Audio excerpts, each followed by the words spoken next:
We want to welcome back our panel of experts, political consultant and Republican strategist Matt Klink, and civil rights attorney and Democratic delegate Areva Martin. Areva, as you mentioned earlier, abortion on the ballot in 10 states across the country this year, including 2 battlegrounds, Arizona and Nevada. Obviously a very important issue for so many Americans, particularly younger women.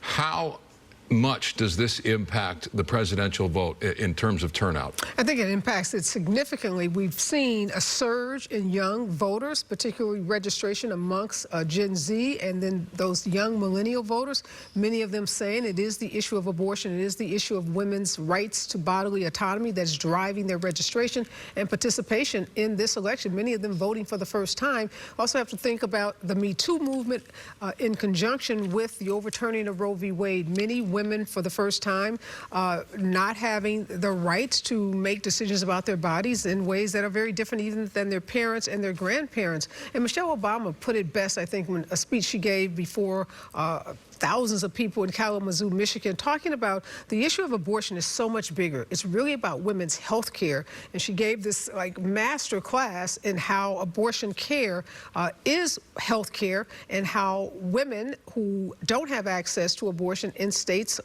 many red states, risk very, very difficult pregnancies, risk losing their lives, many particularly low-income women having to travel or needing to travel outside the state to get abortion care. So abortion and women's health care in a more broad sense is on the ballot, and I think it is driving women out, not just in the states where there's a ballot initiative, but around this country. Yeah, but what about the battleground states other than Arizona and Nevada? Does that play in places like Michigan and in, North Carolina or Georgia, or does that tip the other way and go Republican?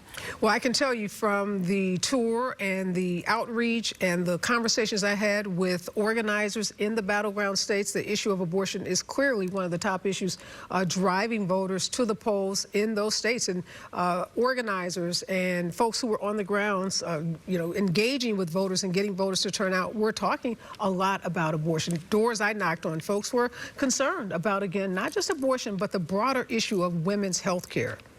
Well, and Micah, here's the problem with what Areva just said, though. Younger voters right now, Joe Biden on voters under the age of 44 was plus 23.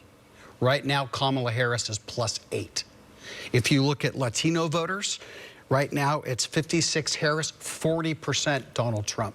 That's why the Trump people are smiling and the Harris people have gone radio silent, because they know that they're in trouble. She still has a path, but it does rely on those 3 states all the way at the top, the blue wall. You know, it's so interesting. Everything that Matt says, literally like we live in alternate realities. So this notion that Kamala Harris is not winning with younger voters, or that Democratic I just said she's winning by 8. But this notion that Democrats have gone radio silent. Where are you getting this from? We are literally watching 2 different scenarios play out in this country. I'm talking to folks at Howard University who are excited. They just had a big gospel choir. Thousands of people gathered at this HBCU, making history. The first time ever that a HBCU has been the site of a presidential election party. That's going to do a lot to drive turnout for the election. You're talking about folks being radio silent. Keep your argument consistent. Are they radio silent or they're not? They're not radio silent. They're exuberant. They're joyful. They're happy. They're celebrating. I'm just telling you what the exit